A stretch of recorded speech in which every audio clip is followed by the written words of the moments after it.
Welcome to the Dealing with Goliath podcast. This is episode 0. So why do we do an episode 0? Well, this is where I outline who it's aimed at, who it's for, what you might get out of it, who am I, and what I and the Goliath podcast stand for, what I'm about, really. So this is potentially for you if you're interested in expanding your skills and knowledge in how to negotiate, influence, and persuade others to your point of view. If you're trying to get someone else to see things how you do, then maybe this might just help. And yes, a lot of people say, well, I kind of do that all the time. Yeah, of course you do. You do it with family, you do it with your spouse, maybe you do it with your kids, colleagues, clients. You're doing it all the time. And this is where those little improvements in that could really help. If you're interested in creative problem solving, developing greater awareness of your mindset and that of others and its effect, if you're interested in scientific research and proven process, then Goliath might have something for you. So if you're interested in innovation, which is applied creativity on one hand, and then on the other, with better managing your emotions to get your biology to stop working against you and start working for you in stressful situations. If you're interested in how to better stand your ground, but without needing to get aggressive or resort to nasty or sort of cringe-worthy techniques, basically, you don't want to fall into the trap of just not being yourself, not being proud of what you do and what you say. You don't want those regrets. Then maybe dealing with Goliath might be of relevance to you. So who am I? Well, my name is Alistair McBride, or Al McBride for short. Friends call me Al McBride, but I choose it more so online because a lot of people have trouble spelling Alistair correctly. So there's about 8 different spellings. So as I said, so we shorten it to Al McBride and it sounds kind of snappy. And friends call me Al anyway, so it kind of fits. But I'm a coach, facilitator, and trainer for over 10 years at this stage. But what's relevant, I suppose, is that since I was 21, I've started my own little businesses. Some were very successful, some far less so, but a lot of learning curves regardless. But before the 2008 recession, I was an art dealer. And when I was working in a gallery, I used to love being an art dealer. I used to love doing the deals, all those little negotiations. I was what you might call, or what I have subsequently come to call, a natural negotiator. So I loved it. I loved the cut and thrust of it. I loved the dynamism of it. It was a game and I loved playing it and I was pretty damn good at it.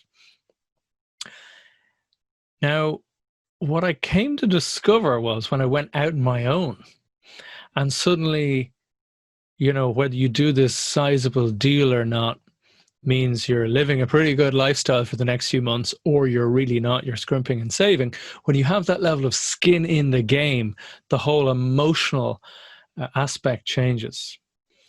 And so I became very much what I also subsequently call a nice but nervous negotiator. And I reckon probably about 80%. A lot of people tell me, yeah, they reckon about 80% of people are nice but nervous negotiators. It's where they're bringing far too much emotional weight and baggage into the negotiation room. And this is also very much the case when suddenly it's your own show. As I say, you've got that extra skin in the game. Or indeed, alignment with that is when it's of you, when it's not just your labor, but when it's of your creation, when it's your baby, so to speak, an awful lot of that. So entrepreneurs get it a huge amount, not just because of the huge potential reward, but because you're a little bit more vulnerable on what it is that you're dealing and trading and selling and promoting in the first place.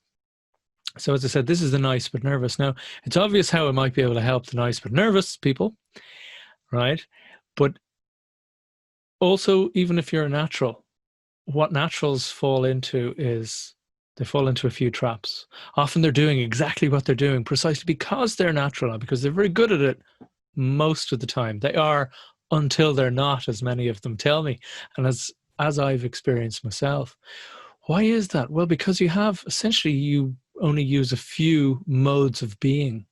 And then all of a sudden they don't work anymore and you don't know why and you don't know how to fix it.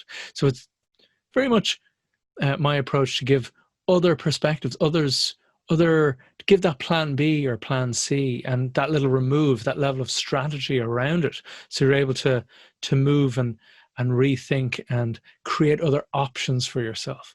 That's where you start to get into that other thing that's sort of supernatural, as I like to call it, negotiator. And that's what I do with my program.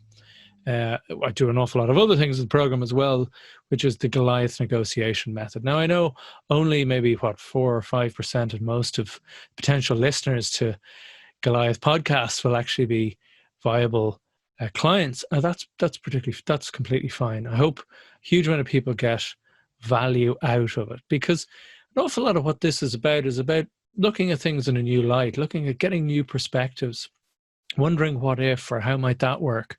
So I'm a big fan of theory. I love to read. I love to gather new ideas and models and approaches to solving problems or seeing things in a different light. But then I love to try and apply them. Okay, that works in theory, but how does that actually apply in this situation? And we apply it, we tweak it, we adapt it. And if it works, great. If it doesn't, then we can put it back on the shelf. Maybe it works in a different situation. I'm very much, for the Myers-Briggs fans out there, I'm very much an INFP, if you know what that means. I've deep issues with Myers-Briggs, but I am very much, they got my number on that one. I'm a synthetic thinker, so I meld together disparate ideas to create new ones. And I find it very handy, of course, that when it comes to innovation, when it comes to framing and reframing points of view and seeing the points of views of others. So novels, approaches, and solutions are deeply appealing to me. But it's all with an awareness of alignment and integration, not just a thought, but all those thoughts with your emotional centers. So again, you're not getting in your own way, which I find an awful lot with business owners and people in corporate structures as well. But all of that, then aligning that once again with the gut instinct, with that sense of intuition. That's a whole other day's work, but it's important to, as I said, not be tripping yourself up.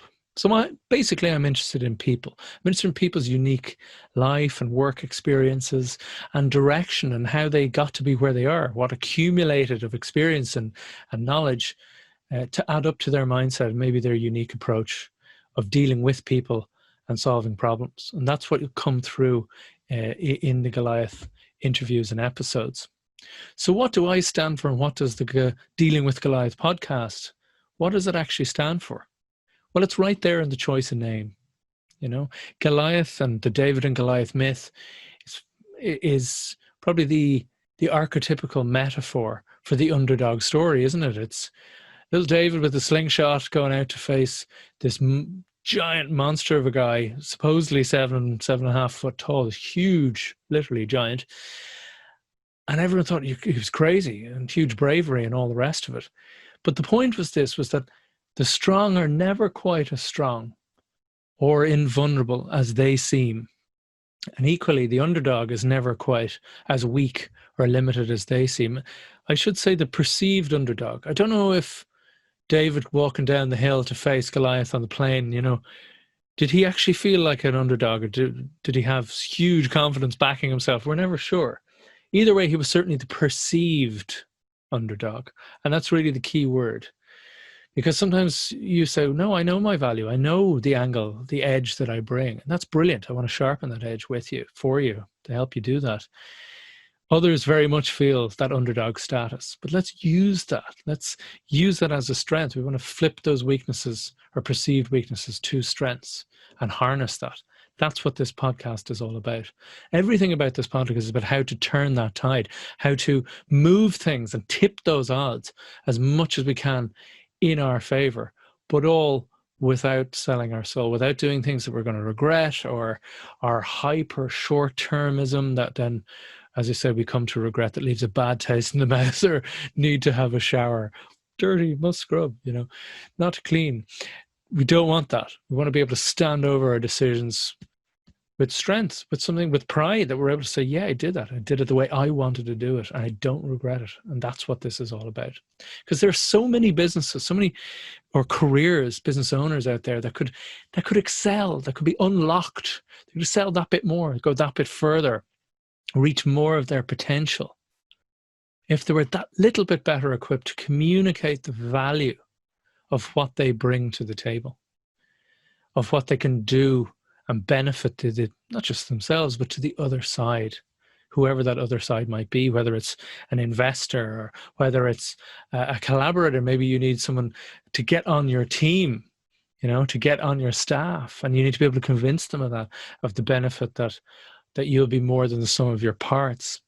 Or, of course, doing that big contract deal that will make, or indeed, if you don't get it, break your company, move it from mediocrity to a whole other level. That's what this is all about, because there are a lot of skills that we can outsource, and outsourcing is a great idea. But I think negotiation and that element around communication is one of those force multipliers that if you get right, if you get even just a little bit better, will magnify out over time. Those little improvements compound and increase in benefit over time. It's not just about getting buy-in. It's not just about convincing the other side. I don't want it to seem like it's in any way a con. It's a genuine ability to understand the opinions of that other person, of how they see the world, and genuinely then understand that so that you can put your benefit, your value add into that framework to be able to build that bridge between you. That's what this is all about. Goliath is about making things better. It's about mind over muscle. They're right back again to the metaphor, to the analogy of David. He didn't fight Goliath on Goliath's terms. Or if he did, he would have been slaughtered. That was the point. He effectively brought a gun to a knife fight, and we still remember him today. Now, that's where the analogy ends. I'm not about escalating conflict.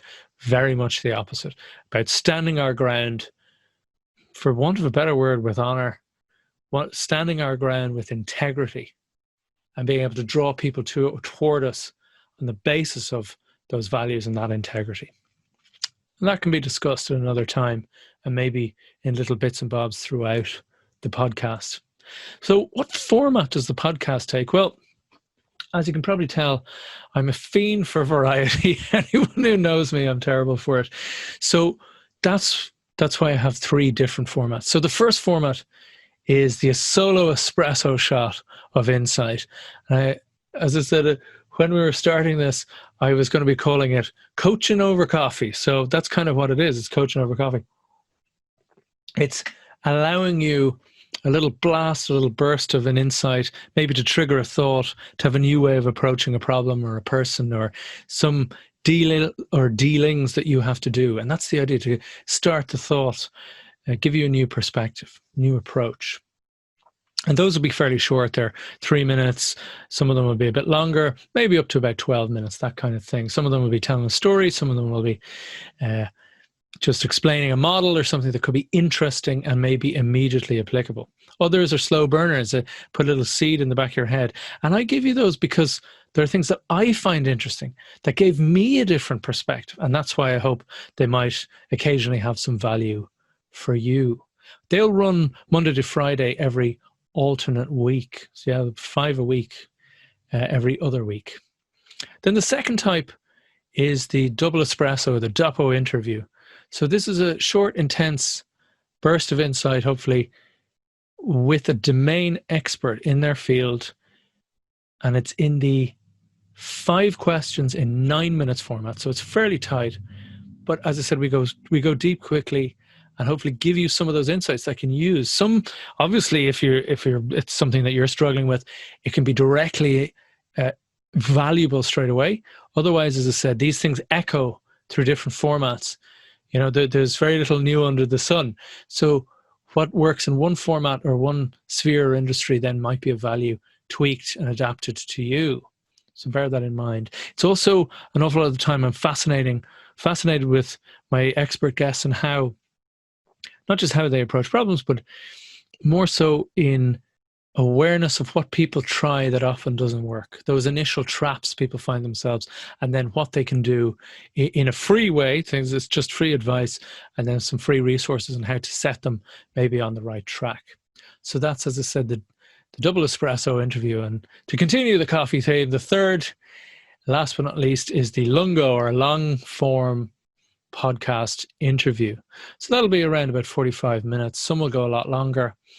but most of them around 45 minutes. That's where we get, again, a domain expert who has a lot more to say, who really wants to go deeper on their topic, who wants to give some of those value, some of that insight. And I want to find out how they got there. I want to find out how they reached some of this expertise, where they got that unique point of view that might be of value to you and is certainly already of value to them and to their clients.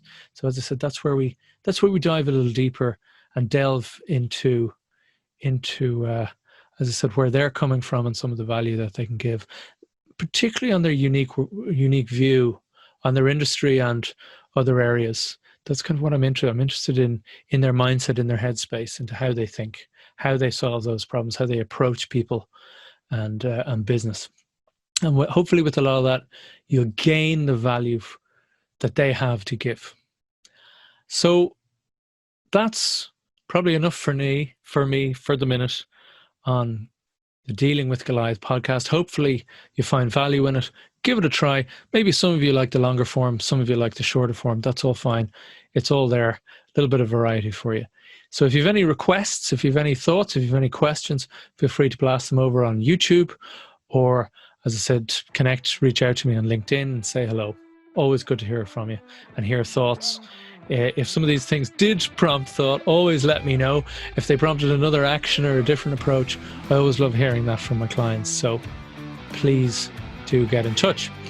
So all of that said, best of luck. Hope you find some value in the Dealing with Goliath podcast. Cheers.